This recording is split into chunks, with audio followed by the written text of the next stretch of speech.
Hey guys, this is Matrix.Han. I'm back with another video. Today we'll be talking about why investment videos on YouTube are pretty much crap. So, I'm gonna put some logic into your brain for all impulse buyers out there. I know who you are. I used to be one. The second I saw a card that looked OP, I just instantly bought like 10 copies. Now I have like a stack of like 300 cards that are pretty much worthless and sitting in my tins right now. It's just BS, There's no reason for a YouTuber to put up an investment video if they don't gain something from the video itself.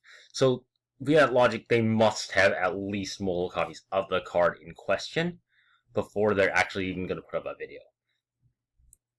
So in my opinion, I really think you should have your own judgment and look at the card and analyze it, use it as a card in your side deck, use it in duels, and actually use the card a lot before actually buying the card, because I know some people, if you're watching this right now, I'm talking to you, that have bought just like cards and sent them via Facebook message and telling you to buy 10 copies of this card, saying blank YouTuber hyped it up, and I'm like, that's just bullshit. I'm like, I 99% of the time do not buy that.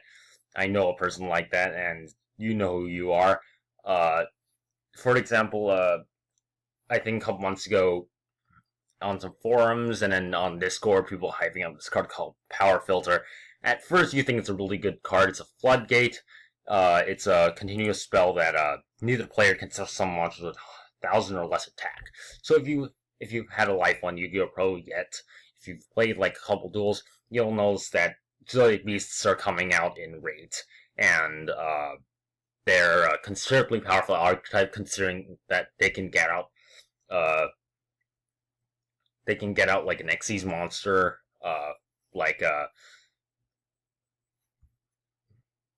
the Super Quantum Beasts without even their field spell. So that means you can use one level 4 monster, one of their archetypes level 4 monsters as an Xyz material for an Xyz summon, making Xyz monster with one material. And you can actually equip monsters from your hand or your field to the Xyz monster, and you can literally put a 4,800 attack point beater on the field first turn, no problem. Or like even something above 5,000, you can get out an extremely powerful beater extremely fast. If you've experienced this before, I've seen like Utopia Lightnings get beat down by a Zodiac Beast, Dronsia maybe.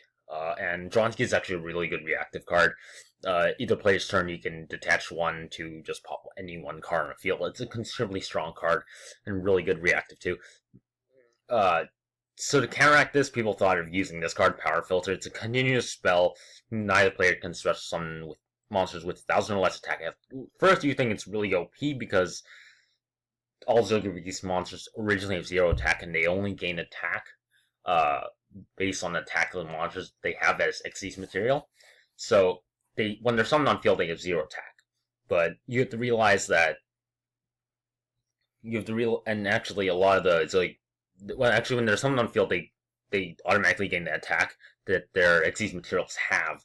But most of the Zodiac Beasts, especially Monarch, is splash and print at every deck, and really only has 0 attack. Because Monarch has 0 attack. So at first you think it's a considerably good card to counteract Zodiac Beasts, but then you realize that it's a spell card and it's not a hand trap. So you can't, if your Zodiac Beast player is going first, you can't stop their summoning.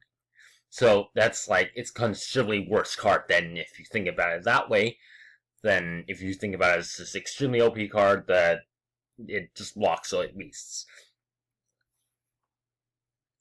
And then on the second note, you also have to think about this card called a Zodiac Beast Viper. It's a 1,600 attack point beat stick from the Zodiac Beasts. So here, I'm going to bring it up here. So it's actually a 1,600 beater. So yeah, you can see it's actually 1,200 beater. And once like you can see them, they have question mark attacks. So and Monarch has 0 attack events, so they're going to gain 0 attack events. Like Powerful will limit them, but this thing is 1,200 attack, and you can equip this card from your hand to the card from your hand to the monster on the field.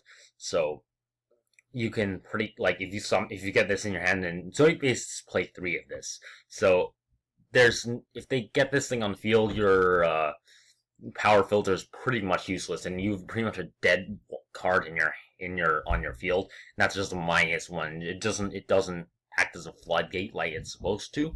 Like, yes, it's a spell card. Yes, you can play it on your first turn, but that's really only if you go first turn. And first turn is like first turn or lose kind of thing right now in the meta. And I think that's the way it's going to be for next, like, 10 decades of Yu-Gi-Oh! So, like, it hasn't really changed. Like, I remember in, like, Heretic meta, like, going second was a little more favorable because a lot of those a lot of those archetypes needed attacking to actually do stuff to the opponent. But now you don't really need attacking. You can just land like a 6k beater on the field and like just forget about it. Like, it's just this deck can just go off like hell and decimate your field without you really knowing. So Viper, they play 3 of this card, so it's gonna bypass Power Filter any day, and there's really no point to playing Power Filter except your side deck. Even if you really want to counter Zoic Beasts and you hate them so much, I don't know why you would hate them so much, but you don't play Power Filter your main deck. In this side deck, you play 1 or 2 copies, not 3 copies. I cringe at that, because every time someone thinks it's OP, they actually play it in real life and then just screws up and then just goes everywhere. So it's just generally not suggested play Power Filter in your main deck. Also, this is another Zoe Beasts. This is Ram. No, this is not Ram. Whatever, this is like Thoroughblade, I think. This is a 1600 attack, so this is also going to bypass. So this card will, along with Viper will just completely block out Power Filter, and your Power Filter is going to be pretty much useless. So, yeah. And remember, if you're ever going to buy a card, put some actual thought into it first and not just impulse buy it like people are trying to hype it up. The YouTubers are probably just wanting to make a quick buck off the card, and they're pretty much just using you as a bait. So, for the future, if I ever do investment videos on this channel, just take it with a grain of salt. I don't really know what else to say. I'm definitely going to put a lot of analysis and see why this card is good into the deck. Joey Beast actually play 3 of, I think, Thoroughblade and then Viper. They play 3 of each. So Power Filter really isn't going to be a good card at that point. So I'm going to put a lot of thought into, analysis into my, if I ever do investment videos. I generally don't like investment videos because it just clogs up my feed and it's just really annoying. So yeah, if you like this video, guys, please like and subscribe, and yeah, thanks for watching. Subscribe for more videos. I'm gonna be doing a couple more of these, maybe like every 2 weeks or so. I'm not sure. This is just one that I wanted to get out of my head, because this is a problem that's in the Yu-Gi-Oh community that's just widespread, and millions of, like, thousands of people fall for it every day. So guys, see ya.